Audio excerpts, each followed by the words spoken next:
Spirits along Mercer Road. My mom has lived here in western Pennsylvania her entire life. She was raised in a large family, including many siblings. Her family suffered some tragic and unexpected deaths in the past. My mom was pretty young when these things occurred. She remembers most details very well, though, including the ghosts. Yes, ghosts. Since I was little, I remember the story she used to tell me about the scary ghostly encounters my mom went through as a kid and teens into adulthood. Her family moved houses several times over those years, and in each and every home, my mom had paranormal experiences. She was the only one experiencing this in every one of the houses. It's as if she was haunted and not the house she was in. I would love to share with you some of her childhood ghostly experiences some other time, but for now, here is her most recent encounter with a spirit. We're from an area of western Pennsylvania called Beaver County.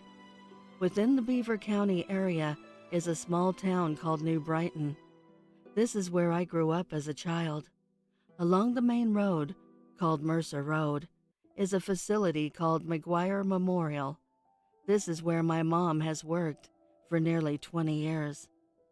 McGuire is a medical facility, a home, and a school for children with intellectual disabilities. My mom has been a caregiver for these children on the night shift for all of these years.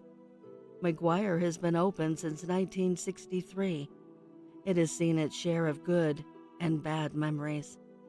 The work that McGuire and their employees do is a blessing to these kids and their families. Working for them doesn't come without its sadness, though. These children are a light to everyone's life that works there, but when they pass away, it's agonizing. My mom has been brokenhearted many times by the loss of beloved clients. One evening in particular, my mom was heading inside the main building of McGuire for her night shift. She was made aware right away that one of her favorite clients had passed away that afternoon. Little Maddie was only 4 years old. My mom was Maddie's favorite caregiver at McGuire, so my mom was obviously crushed by the news, but she's very professional about her job and put on a good face and pushed through for the other children she cared for through the night. On her final 15-minute break, towards the end of her shift, she headed to the women's room. The restroom was old, dimly lit, with motion-sensing lights that flickered constantly. Just creepy. She said that as soon as she entered the stall and locked the door, she heard a little girl's voice speaking loudly in her right ear. "Right in my ear, Brandy," she says to me every time I hear this story. She said it sounded like a 3 or 4-year-old little girl. Her voice was loud and clear, but my mom couldn't understand what was being said. She described it as an unearthly foreign language. My mom was frozen with fear, but needed to check and make sure what she was hearing wasn't one of her clients, awake and out of bed in the middle of the night and in the bathroom playing around. She got brave and knelt down to look under the stall. No one was there. She quickly stood up and scurried out of the restroom. She didn't tell anyone about her encounter. She just finished her shift at dawn and just never used that restroom again. My mom likes to think that the voice could have been little Maddie coming to see my mom to tell her goodbye. She said it still scared the shit out of her, though. She says that McGuire has seen many deaths since 1963, and that there are most likely many spirits of the patients here that remain. This was their home at one time. They just never left. Co-workers of my mom claim to have paranormal experiences of their own on the McGuire property, too. Just a few miles down the road from McGuire, also along Mercer Road, is a little country town called North Swickley. Not much out there, other than the main road, corn, cows, a couple of schools, and a creepy gas station or two. My mom reminded me of this story recently, and I'd like to share it with you. Have you ever heard the urban legend about the Green Man? Also known as Charlie No Face? This is the kind of story kids tell each other to creep each other out, but this time, the story is real. You see, the Green Man was a real person.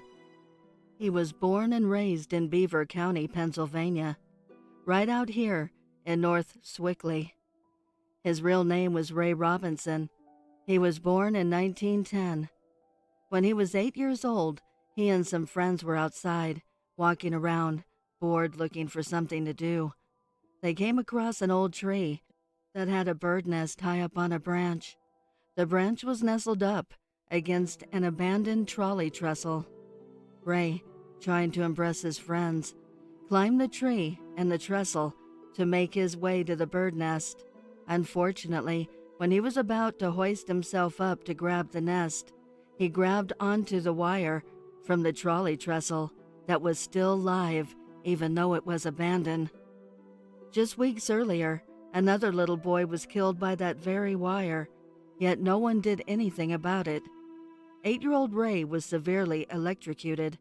All parts of his face were either gone or completely disfigured. His hand was completely blown off as well. Somehow he survived the horrific accident.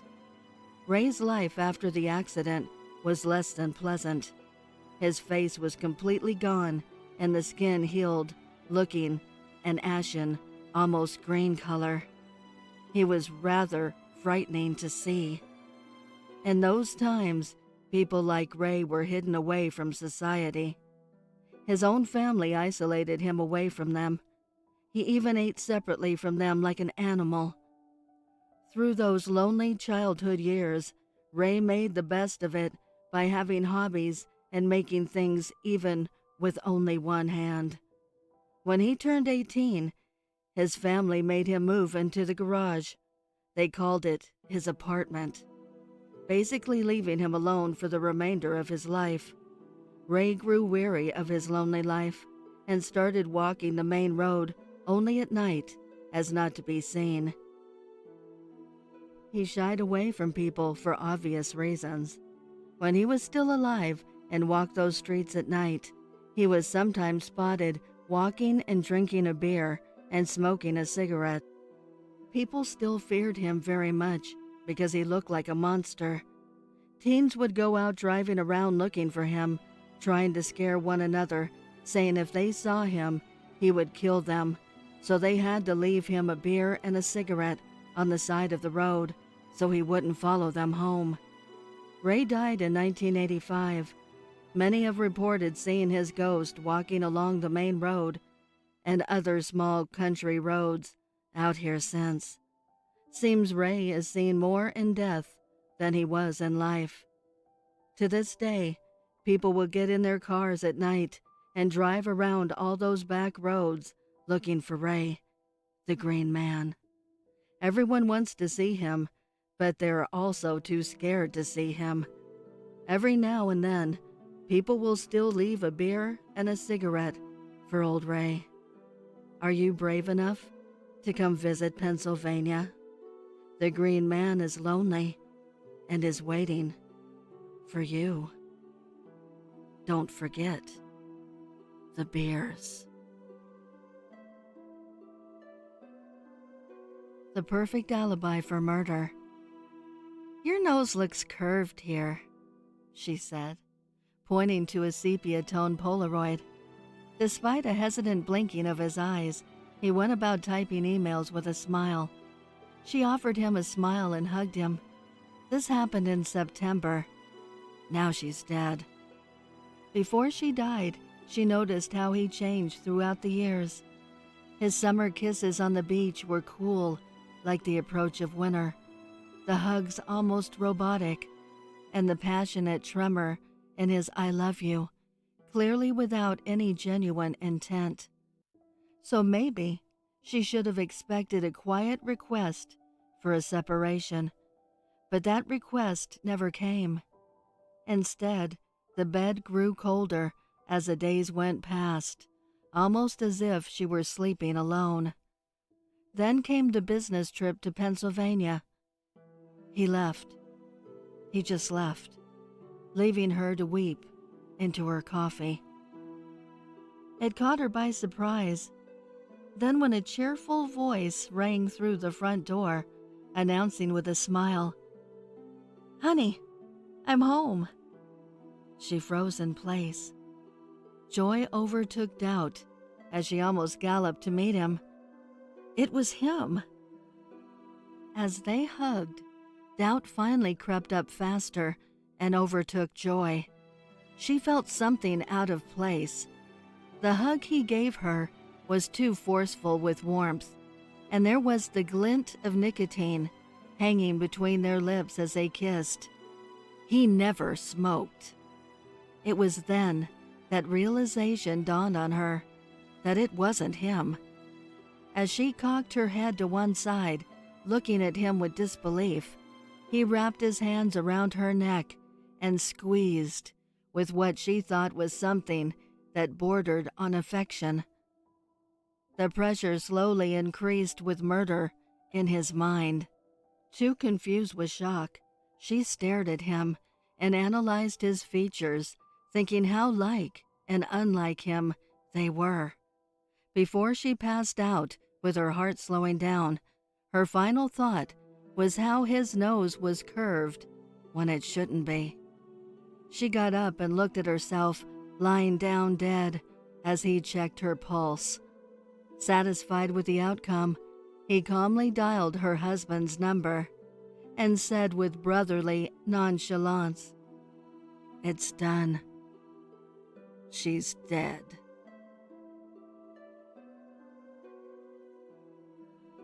"Here, have a turn on mine." "Here, have a turn on mine." Sleds flew down the hill and were dragged back up in an endlessly moving parade. Cassie had just moved to Pennsylvania from Florida and was loving wintertime more every day. Sledding, snowball fights, sliding on the frozen pond. The kids in her neighborhood all seemed pretty nice, happily introducing Cassie to the fun of a cold weather winter. So Cassie was surprised that none of the kids would play with the small girl who showed up, quietly standing at the edge of the group with her sled. "It's Maria. Don't talk to her. Just pretend she's not there. She'll go away as long as nobody talks to her." They all seemed almost nervous, and shortly after little Maria's arrival, they all left, hurriedly tripping through the snow to get back to their warm houses. Cassie stared indignantly after them. She hated to see anyone being picked on. She tried to smile, and Maria smiled back, pointing to her sled. "Do you want me to sled with you?" Cassie asked. Maria nodded, and they dragged the sled uphill. Cassie squeezed on in front, and away they went. The sled was breathtakingly fast. Cassie squealed in delight. It was terrifyingly fast, almost unnaturally so. Cassie couldn't get enough breath to squeal, and through streaming eyes, she saw that the sled was heading towards the pond. The ice, which had been so solidly strong all week, cracked treacherously as the sled careened onto the pond. It seemed to open like a great mouth, and Cassie felt icy water swallow her. Maria wasn't in the water. Cassie could see hazily a small lone figure watching from the pond's bank. But she was too numb to even call or struggle. The neighborhood kids looked solemnly out on the pond the next day. Its surface was clean, unbroken, and fresh snow covered all the previous day's tracks. "Maria got another one," one of them whispered. "We tried to tell her." "Come on, try to forget about it. Here, you can have a turn on my sled."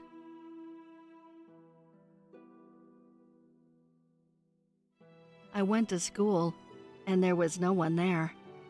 My name is Eric. I'm 20 years old, and I live in Pennsylvania. For the most part, my life had been pretty average.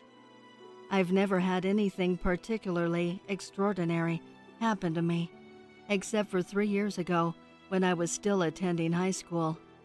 I woke up that morning and I immediately realized I had overslept. I checked my old digital alarm clock on my nightstand and saw that school had started 15 minutes ago. In a panic, I quickly got in the shower, washed up, dried off, ate breakfast, etc.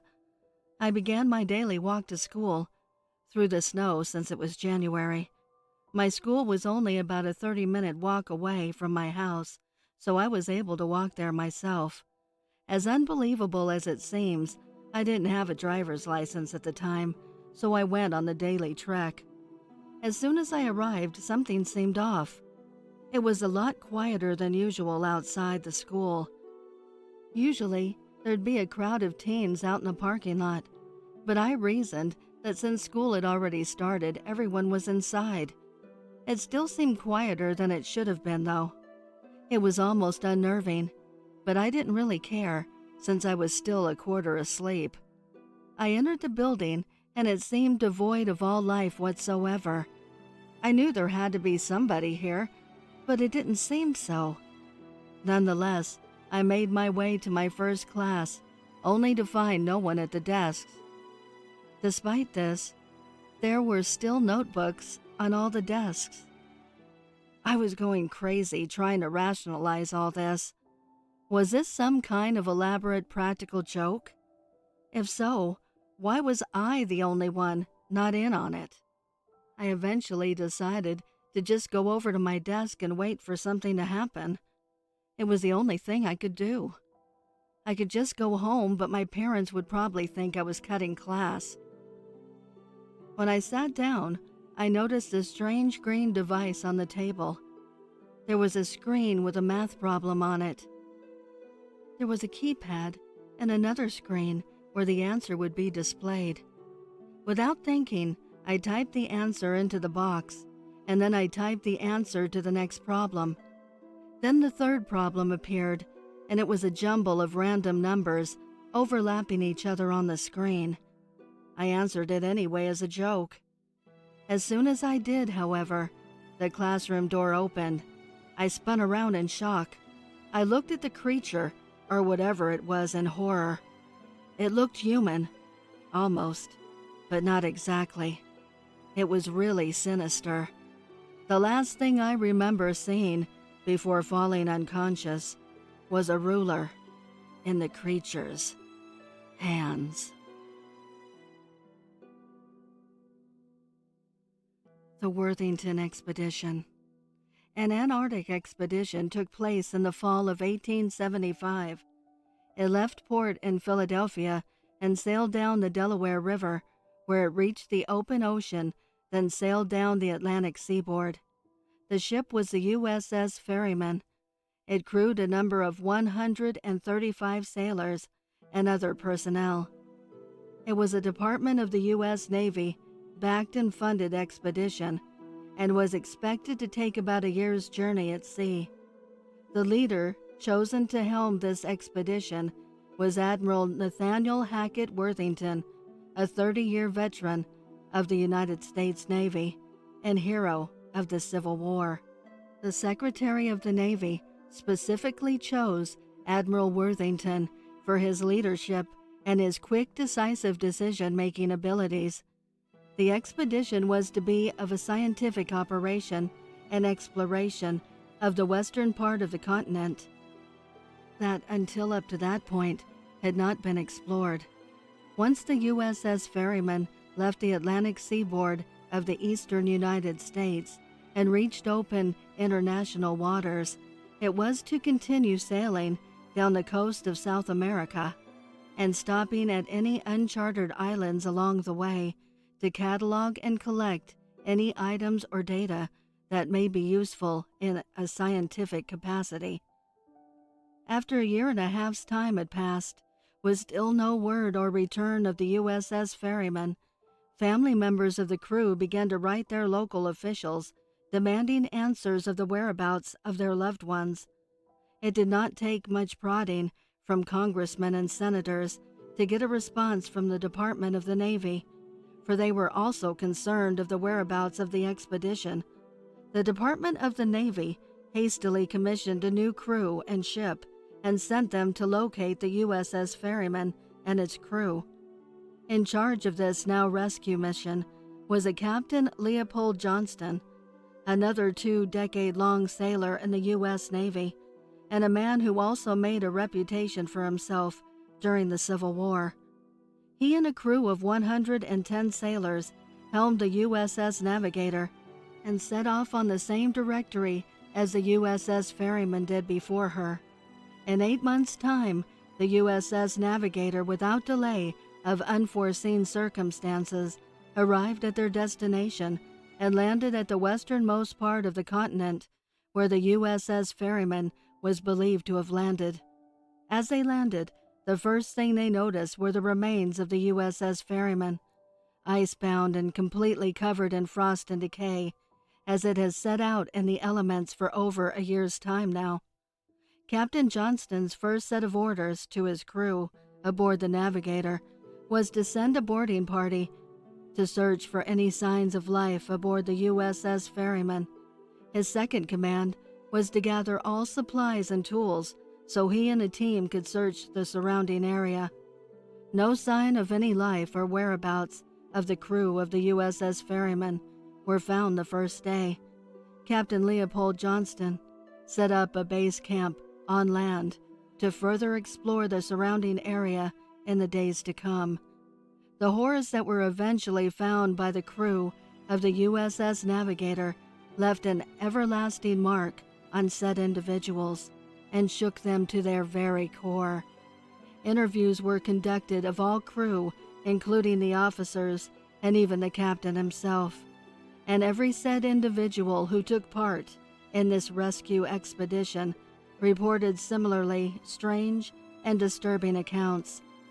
There was no physical trace of the crew of the USS Ferryman, and no bodies were ever discovered or recovered, alive or deceased.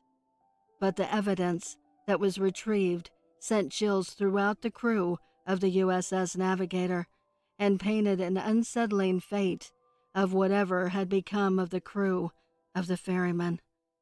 Here are some of the accounts from the crew of the rescue expedition and a description of some of the horrific details that were found. Jedediah Hughes, an ensign on the USS Navigator and part of the boarding party that searched the USS Ferryman upon landing, described the ship as lifeless, and it gave off an eerie feeling, just standing on the top deck. He went on to describe the entire ship as being completely frozen, every fixture on the vessel covered in ice. He said they continued to search the ship and continued to find no signs of life. But as they continued their search below decks, they happened upon a grisly sight. All over mid-deck, the walls and floors were completely covered in blood. This chilling statement was also corroborated with an Ensign Smith and an Ensign Roberts as well, who were also part of the boarding party. Ensign Hughes goes on to say that he and the rest of the boarding party continued their search throughout mid-deck, where they happened upon the crew's sleeping quarters, and in that room, just like throughout mid-deck, was completely covered in blood. The bunks, the walls, the floors, everything saturated in the crewman's blood. Ensign Hughes, although very shaken to this point, as he describes and completely stricken with fear at the sights he was witnessing, still had the foresight and enough of his wits about him to collect a journal that was found on one of the bunks belonging to an Ensign Rush. The outside of the journal was completely smeared in blood and had what looked like to be tiny scratches on its outside bindings. The boarding party continued to search the rest of the ship and found no signs of life. Then they went topside, straight to Captain Johnston's, to report their findings. Captain Leopold Johnston states at the time being very disturbed at the information he received from the boarding party, but at the time was putting together a search party of his own to explore the surrounding area on land. Captain Johnston was hoping that the crew of the ferryman had set up a base camp further inland, since part of their mission was to explore and catalog the western part of the continent. He grabbed the bloody journal from Ensign Hughes and would explore its contents to look for clues or the whereabouts of the missing crew later on, when he and the search party he put together stopped to make camp later on that evening. Captain Johnston reports that he and the search party he put together left the USS Navigator at approximately 10:30 in the morning and began their search for any signs of the missing crew of the USS Ferryman. They traveled north at first in their search, and after a few hours they continued to find no signs of life. Captain Johnston then decided to change course of direction and search westward, and after a few miles happened upon the remains of a base camp. But the state of the camp left the captain and the rest of the search party in utter dismay. As the search party got closer to the encampment, they could see that it was left in ruins. Besides the normal wear and decay from being out in the rough Antarctic elements, the search party, upon inspection, noticed frightening tear marks in the tents and dried blood strewn about the campsite. The search party searched every tent, but found no sign of the crew of the USS Ferryman present. Captain Johnston searched a larger tent in the northern part of the camp and discovered its contents belonging to Admiral Worthington. Like all the other tents, there was no body present, but the inside was completely covered in dried blood. All over the ice-covered sheets that covered his cot, all over his writing desk, and all over the floor. The entire inside of the tent was completely covered in blood. Captain Johnston looked upon the inside of Admiral Worthington's tent in dismay, and thought this ghastly result could only have ended horribly for the Admiral. He did not know for certain that the Admiral was dead, or that the blood even belonged to him, but the status of the tent and the campsite did not bode well for the crew of the USS Ferryman. Upon closer inspection of the Admiral's tent, Captain Johnston found a blood-soaked diary sitting atop the Admiral's writing desk. Captain Johnston retrieved said diary and walked back out to meet with the rest of the search party. Captain Johnston ordered the search party to retrieve any materials from the campsite that they might find of use. Then he ordered the construction of a new camp base adjoining this one. Off in the distance, the captain could see a storm rolling in. They hastily constructed the new camp base and hunkered down for the night to ride out the storm. A warm meal was prepared, and several large fires were built in the middle of the camp for the search party to stay warm through the night. The captain gave strict orders for the men to remain in their tents, to keep warm, and to keep their firearms at the ready just for precaution, and that he would see them all in the morning when the storm passed. The captain then secluded himself in his tent and sat down at his desk to read the two diaries that were found. The first belonging to Ensign Rush, that was recovered from the USS Ferryman, and then the Admiral's journal that the captain had just recovered 2 hours earlier.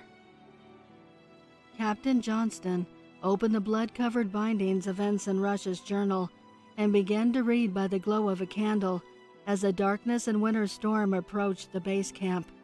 Ensign Rush reports of no delays or disturbances of the expedition's journey to the Antarctic, even going into some detail of the expedition discovering a few small islands off the southernmost point of South America, and the cataloging and exploration of said newly discovered islands.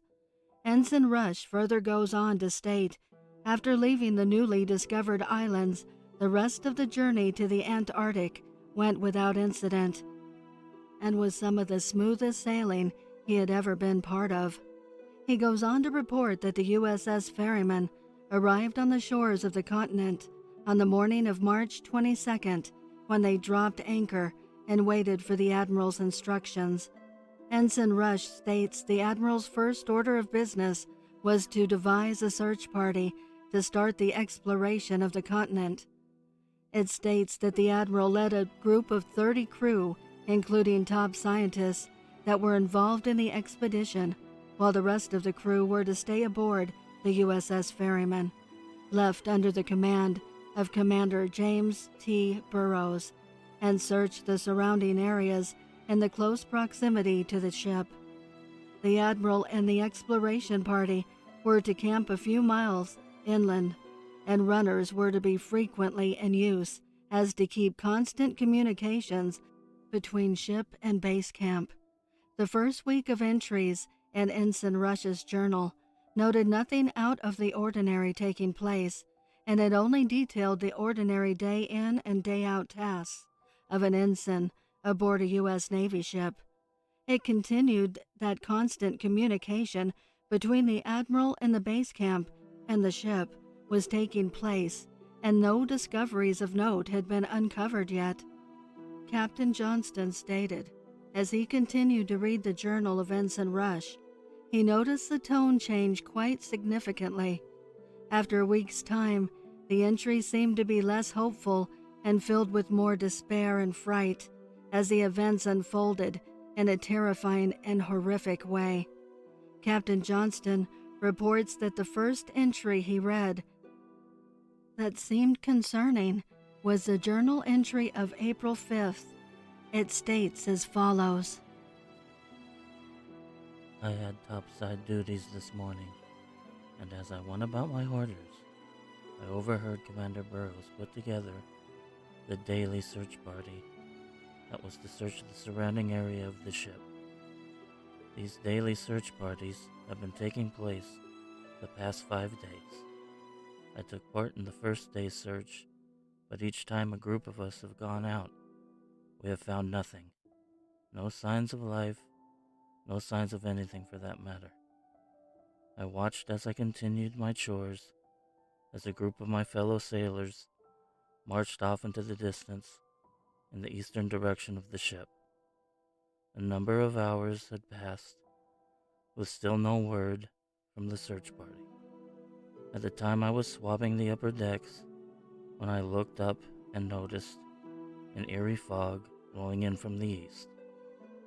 I thought nothing of it, since being in fog was a regular thing when you're a sailor, and God knows I've seen plenty of it on this journey, and I just went about my business and continued finishing my chores. But about after 30 minutes or so, I was startled by a blood-curdling scream that chilled me to my bones.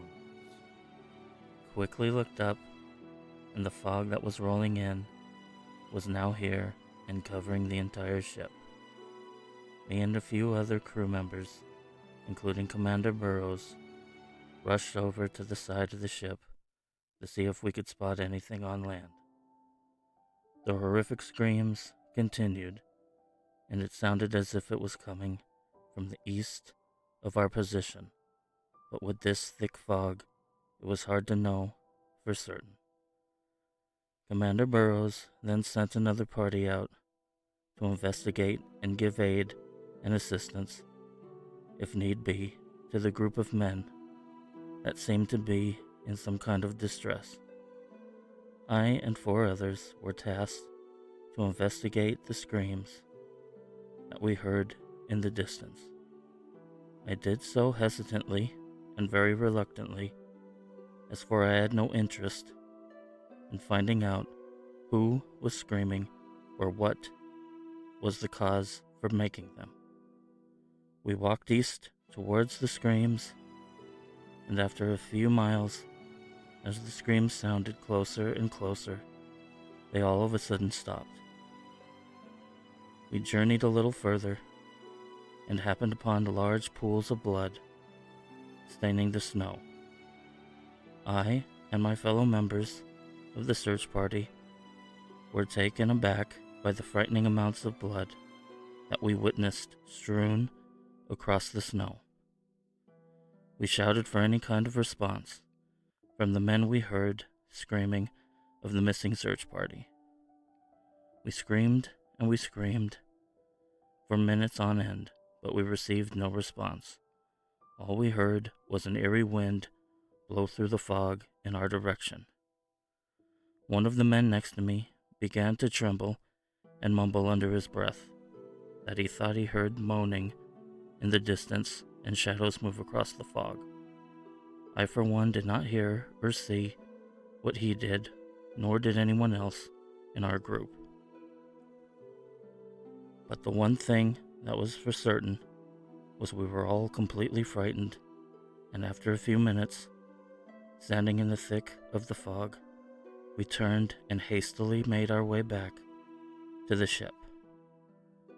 We reported our findings to Commander Burrows, and he stood there in shock, momentarily not knowing what to do. He told us to stand our post and keep a watch out, and if the missing search party wasn't back by morning, he would send another group out to find them. Morning came, and the missing search party still hadn't returned. Commander Burrows sent out another party, and they eventually returned reporting the same things that we had. Blood was splattered all over the snow, and strange noises could be heard in the distance. The missing search party is still out there. Somewhere. Captain Johnston then reported that each of the journal entries after that became more and more disturbing. Each entry documented a newly missing member of the crew and added a disturbing detail. All disappearances had a frightening commonality. They all went missing when the fog rolled in. Commander Burrows stopped sending search parties out to explore the area because they never returned, and the ship lost communication with Admiral Worthington and the base camp because the runners they sent out also never returned. The ship was completely cut off, and they were losing men on the daily. Ensign Rush described a state of complete fear and panic of the remaining crew on the USS Ferryman. The final entry in Ensign Rush's journal was the most disturbing by far, and gives some clues of what might be the crew's gruesome fate. The date was April 20th. It states as follows. Myself and 10 others, including Commander Burrows, have barricaded ourselves in the galley. The fog rolled in again this morning, and while myself and others were below deck preparing for the day's duties, we were shook to our very core by the sounds of blood-curdling screaming coming from the top deck. The screams from the crew on top deck were followed by eerie, blood-chilling moaning, and that was followed by pools of blood dripping through the floorboards. Commander Burrows ordered us to arms and told us all to prepare ourselves for whatever was topside. For whatever the reason, the Master of Arms, Mr. Mayweather, and Ensign Bellows decided to rush up the stairs and confront whatever it was on the top deck. Not long after they reached the top, we heard the discharge of musket fire, followed by screams of excruciating pain. We stood below, gripped in fear, as we heard our comrades gargling on their own blood, and the fear of that was only outdone by the sounds of their flesh being torn apart that followed. The fog started to flow down the steps to the deck we were on, and I could not be certain when I thought I saw shadows moving in the fog down the steps towards us, and a frightening low growl emanating from the eerie fog. Commander Burrows must have heard the growls, too, or maybe the shadows that he saw, but whatever the case, he shouted for us to step back and make our way to the galley, where he instructed us to barricade the doors and stand fast. Now for the past 3 hours, this is where we sit, waiting for God knows what. Maybe the small chance of our fellow men from the base camp coming to rescue us? Maybe by the grace of God, whatever that thing is, or things in the fog, just leaves us alone? I don't know why we wait. I don't know what we're waiting for, but I have a feeling it be our own demise. Captain Johnston reports at this time as he finished reading the entries from Ensign Rush's journal. The storm that was approaching the camp had struck in a thunderous fury. His blood ran cold from what he had just read. He was not ashamed to report that he was slightly trembling as he put down the blood-soaked journal of Ensign Rush, and as he picked up the diary of Admiral Worthington. The winds from the storm began to pound the sides of his tent. His candles flickered from the breeze that slipped in through the cracks and small openings. He grabbed a blanket and began to read from the Admiral's diary as the hollow winds moved about outside. The entries in the Admiral's diary were meticulous. Admiral Worthington was every bit a leader, as his reputation preceded him to be. Every move was described and every action written down. The Admiral detailed that he and his exploration group left the USS Ferryman in the morning and traveled by foot 5 miles from the ship, just far enough to search a good portion of the westernmost part of the continent, for which was the task they were given on this historic expedition, and just close enough where they weren't completely cut off from the USS Ferryman. The Admiral goes on to state the exploration party set up camp around 2 in the afternoon, and it was up and fully functional by supper time. The first night went without disturbance, and he and the men got a good hearty sleep for the tasks they faced in the morning. When they awoke, the Admiral sent out smaller search parties led by a member of the scientific team, and sent them in every direction to cover as much ground as possible. Each search party was to cover about 5 miles in their specified direction and report back to base camp before supper. Every group that was sent out returned on time and had nothing of substance to report. Once base camp was established and running smoothly, the Admiral details putting a runner system in place, just as described in Ensign Rush's journal, to keep constant communication between the base camp and the USS Ferryman. Communication between the camp and ship went smoothly the first week, but just as the first disturbing incident described in Ensign Rush's journal, Admiral Worthington also reported a disturbance after a week's time. April 7th, the Admiral reports sending an exploration team north to continue the daily cataloging and searching of the continent. And as always, the group was to report back to camp by supper. But unlike previous days, as supper was being prepared, the search party had not returned yet. The Admiral and the head of the scientific team, a Professor Bellamy, were becoming concerned for the whereabouts of the search party. After waiting a few minutes, the Admiral decided to put together another party to search for his missing men. But just as he was about to send the new party out, 2 members of the missing team came staggering back into base camp. The Admiral and the rest of the men in camp were frightened by the sight of the 2 crewmen that returned from the missing search party. It looked as if their clothes were torn by some wild beast, and they were completely covered in blood from head to toe. They were keeping each other up as they were staggering back into camp, collapsing at the foot of the Admiral completely out of breath and barely being able to utter a word. When asked what had happened, the men responded, "The fog. We were lost in the fog. Whatever besieged our group came from the fog." They went on to say that the group was searching the area and cataloging a few specimens they had come across and were just wrapping up, about to head back to camp, when a fog seemingly came from nowhere and completely surrounded the group. After being inside the fog for a few minutes, staying in constant communication with each other so no one would get lost, a blood-chilling scream came from the furthest, most left of the group. The sounds of ripping flesh could be heard from that direction, and like dominoes, it seemed to go down the line, one by one.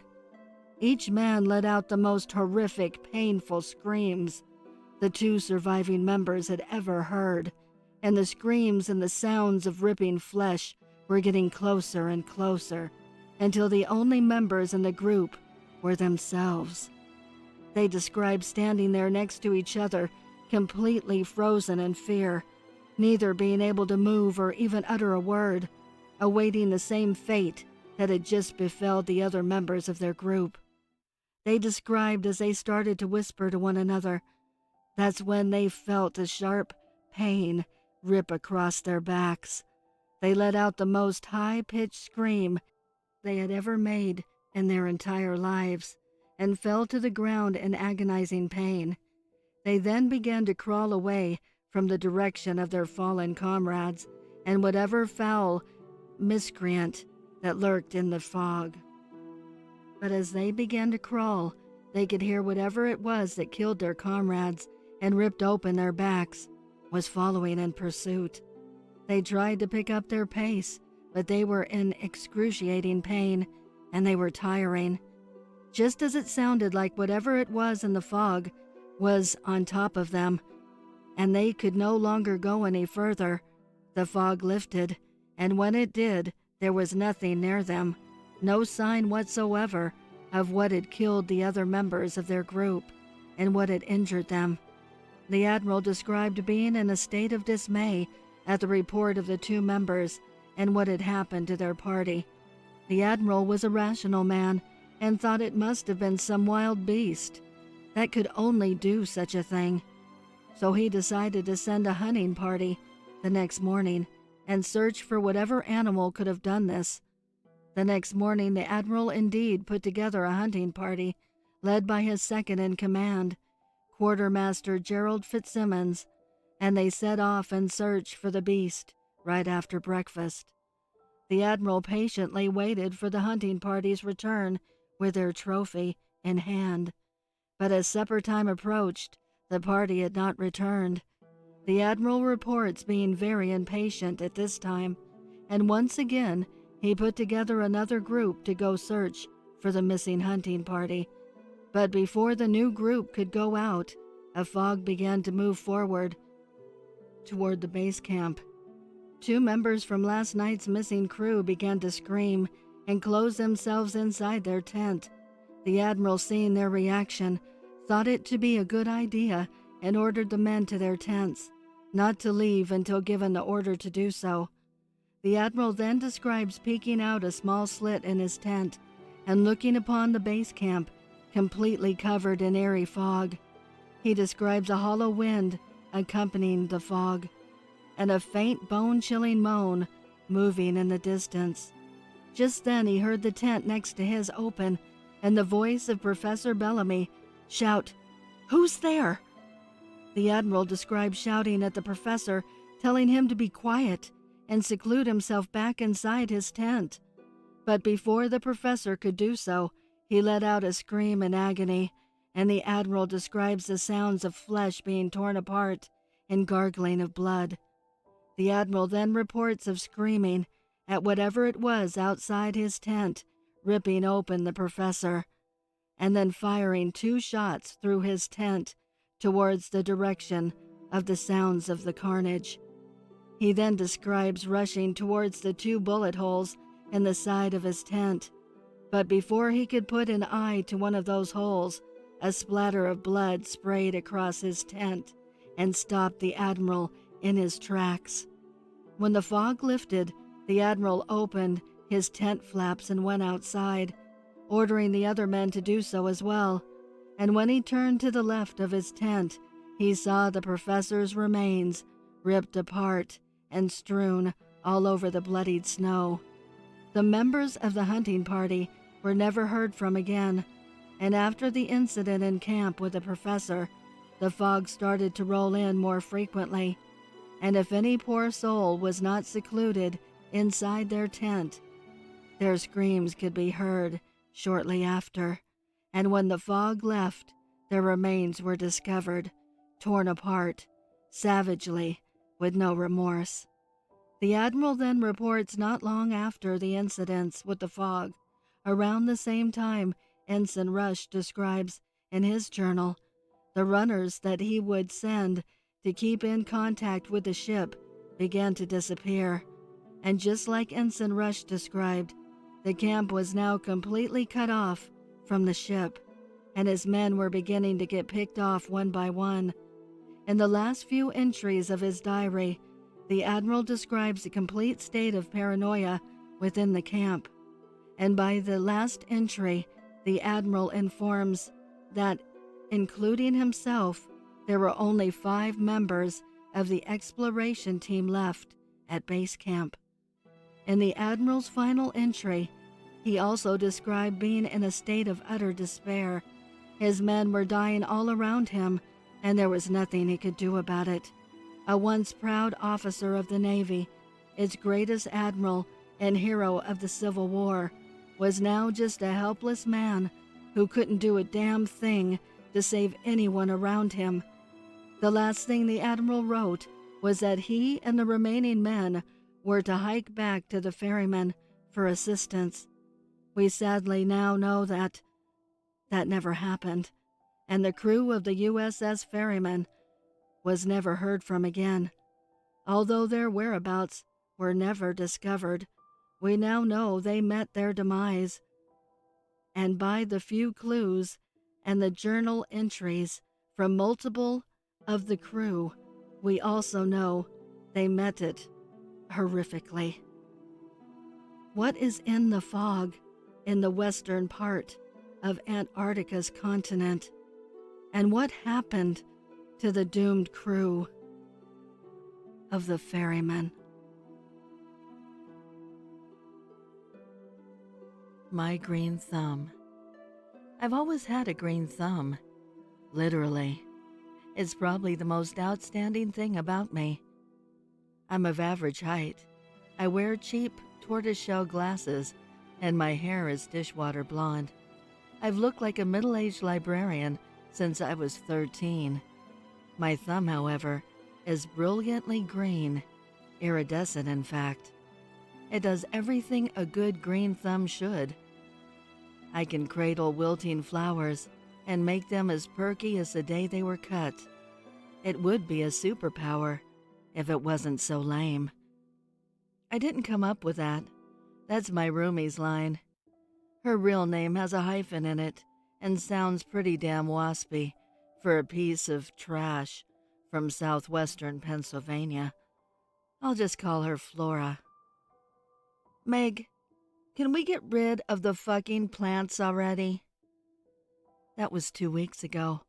I don't even know why she asked. She'd already pushed half of my hand-painted clay pots off the balcony.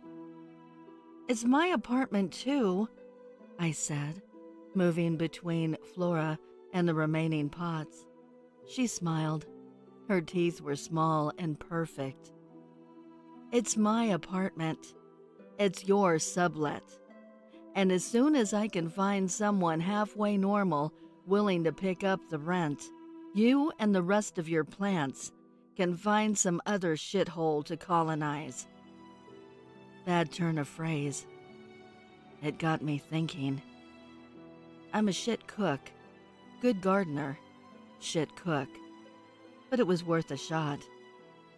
I Googled butternut squash soup. Flora had tried to make it last year for one of her preppy little get-togethers. It looked like phlegmy mud. Mine didn't have to be better. It didn't even have to be good. I just had to get her to take a taste. I put it all together before Flora got home from work the following Friday. "I'm sorry, Flora," I said, moving the big cast iron pot from our electric stove to the table. "I know I'm not the easiest person to live with. Apology soup?" Flora leaned over the pot and sniffed. Without saying a word, she grabbed a ladle and took a noisy slurp before dropping it back into the pot. "Tastes like shit," she said. "I'm going out with some friends tonight, but thanks. You can leave the door unlocked." She hadn't even finished changing out of her work clothes before she doubled over, gripping her stomach. "Did you poison me?" she said. "Not quite," I said. "I just didn't wash my hands." I waggled the green thumb at her, just to emphasize the point. I can be mean, too. So, that was about 3 weeks ago, and Flora's really come along nicely. I've got her propped on the couch, facing the window, so she gets all the sunlight she needs. I missed her twice a day, too. I think she appreciates it. When you part the tangle of tendrils and spouts and vines covering her eyes, they almost seem grateful. Chicken troubles. I bought a 9-acre hobby farm last year outside of Pittsburgh, Pennsylvania. The plan was to raise some chickens, maybe grow pumpkins for Halloween, that sort of thing. The land was pretty cheap. It's not far from the original Westinghouse atom smasher, one of the earliest and sloppiest attempts at nuclear power. I brought home 6 straight-run chicks around Easter and built them the Fort Knox of coops out of some reclaimed wood I got on Craigslist. Within 2 weeks, there was only one left. I knew it had to be a predator. Every time one went missing, I'd find a little puff of white down and a few drops of blood near their little chicken wire gate. Someone, somewhere, is feeding stray cats on my road. I see them all the time, basking on the rocks near the creek that runs through our pine barrens. I couldn't figure out how they were getting into the coop, and I'm not cruel. I went to Tractor Supply and picked up a live catch trap and some replacement chicks. I figured thinning the herd, so to speak, and dropping the strays off at the shelter would maybe let me collect a few eggs by late summer. I set up the trap in the pine barrens by the creek and baited it with a wad of raw bacon. There were a ton of little puffball mushrooms in the barrens. I stepped on a few every time I took a step, and it took me almost an hour to scrub the grayish goo off of my boots when I got back inside. The next morning, I peeked at the trap through my bedroom window and saw a hunched brownish loaf sitting in the trap. I headed outside to collect the trap and take my first stray to the shelter. Inside the trap, making a clicking, sucking sound, was a spider the size of a shoebox. I'm an arachnophobe, and I know spiders, especially in Pennsylvania, do not get anywhere near that big. My throat tightened, and I could feel bile creeping up my gullet. I panicked. I used the longest shovel I had, picked up the trap and flipped it into the creek. The current washed it out of sight. I could see the spider fumbling with the gate, each leg as thick as my index finger, as it sunk into the muddy water. I didn't waste any time getting back inside. The puffballs crunched underfoot. It wasn't until much later, after hours of poring through pictures of spiders, that I realized they're probably not mushrooms at all. They're probably egg sacs. I would like to give a heartfelt thank you to the special friends of the channel. Your generosity means the world to me. If you would like to support the channel, the link is below in the description. Also, please send me your stories to duchessofdarkness27@gmail.com. You can also find me on Instagram at duchess.ofdarkness or Twitter at duchessofdarkn2. I want to thank you all for your support, your kindness, and your encouragement. I appreciate it so very much. Until next time.